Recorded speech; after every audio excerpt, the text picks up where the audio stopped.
Dhaka burns. The streets are choked with tear gas. Bricks fly. The air crackles with anger. This is not a scene from a war zone, but Bangladesh in 2018. The nation's youth have taken to the streets. They are done being ignored. For weeks, the protests have raged. Students and young graduates are demanding an end to a system they say is rigged against them. A system that benefits a select few while leaving millions trapped in poverty. A system that must change. The government has responded with force. Police have used tear gas, rubber bullets, and even live ammunition. Dozens have been injured. Some have even lost their lives. But the protests continue. The youth of Bangladesh are not backing down. The world watches, waiting to see if this nation, born from revolution, will once again rise up to demand a better future. Bangladesh is a nation born from struggle. In 1971, it fought a bloody war of independence against Pakistan.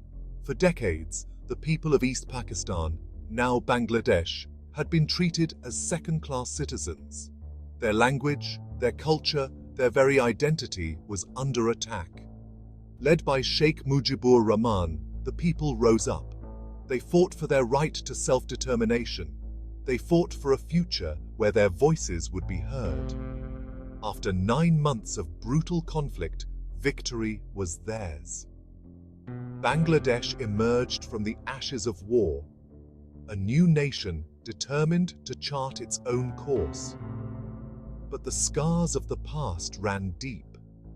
The new nation faced immense challenges, not least of which was rebuilding an economy shattered by conflict. The roots of today's unrest can be traced back to the days of East Pakistan. For years, the region was systematically neglected by the ruling elite in West Pakistan. Resources were siphoned off. Development was stifled. The people of East Pakistan were denied even the most basic economic opportunities. This economic disparity fueled resentment and anger. It created a deep sense of injustice that would eventually boil over into revolution. But even after independence, the promise of economic justice remained elusive for many in Bangladesh. Years of corruption, mismanagement, and political instability hindered economic progress. The gap between the rich and the poor continued to widen, and for a new generation, the dream of a brighter future seemed increasingly out of reach. At the heart of the current unrest lies the controversial quota system. Implemented in the aftermath of independence, it was intended to uplift disadvantaged communities. The system reserves a percentage of government jobs and educational opportunities for marginalized groups, including the families of freedom fighters and those from underdeveloped regions. On paper, the system aimed to rectify historical injustices. It aimed to ensure equal opportunities for all, but in practice, it has become a source of deep resentment and division. Critics argue that the quota system is outdated and no longer reflects the realities of Bangladeshi society. They argue that it has become a tool for political patronage and corruption, a way for the elite to maintain their grip on power by rewarding their supporters. For millions of young people, the quota system represents a system that is rigged against them. Bangladesh is a young country, brimming with potential.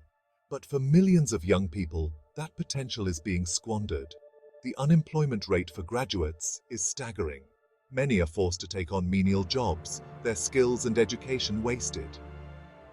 "I spent years studying," says one young protester, his voice choked with emotion, "but I can't even get an interview because I don't have the right connections."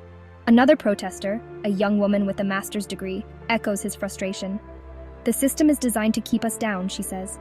"They talk about merit, but it's all about who you know, not what you know." Stories like these are all too common in Bangladesh today. A generation of talented, educated young people are being denied the opportunity to contribute to their country's future. They are trapped in a cycle of poverty and despair, their dreams suffocated by a system that seems designed to hold them back. The situation in Bangladesh is dire, but amidst the anger and frustration, there is also hope. The protests, though marred by violence, have ignited a national conversation about inequality and injustice. They have forced the government to confront the failings of the quota system. Experts suggest a gradual phasing out of the quota system, replaced by targeted programs that address the root causes of inequality.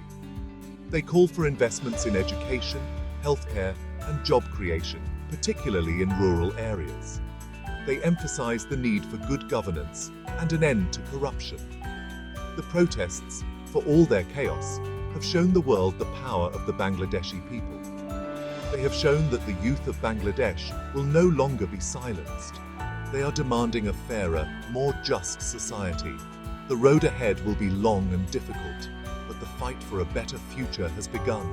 The dream of a Bangladesh where all its citizens have an equal opportunity to succeed lives on.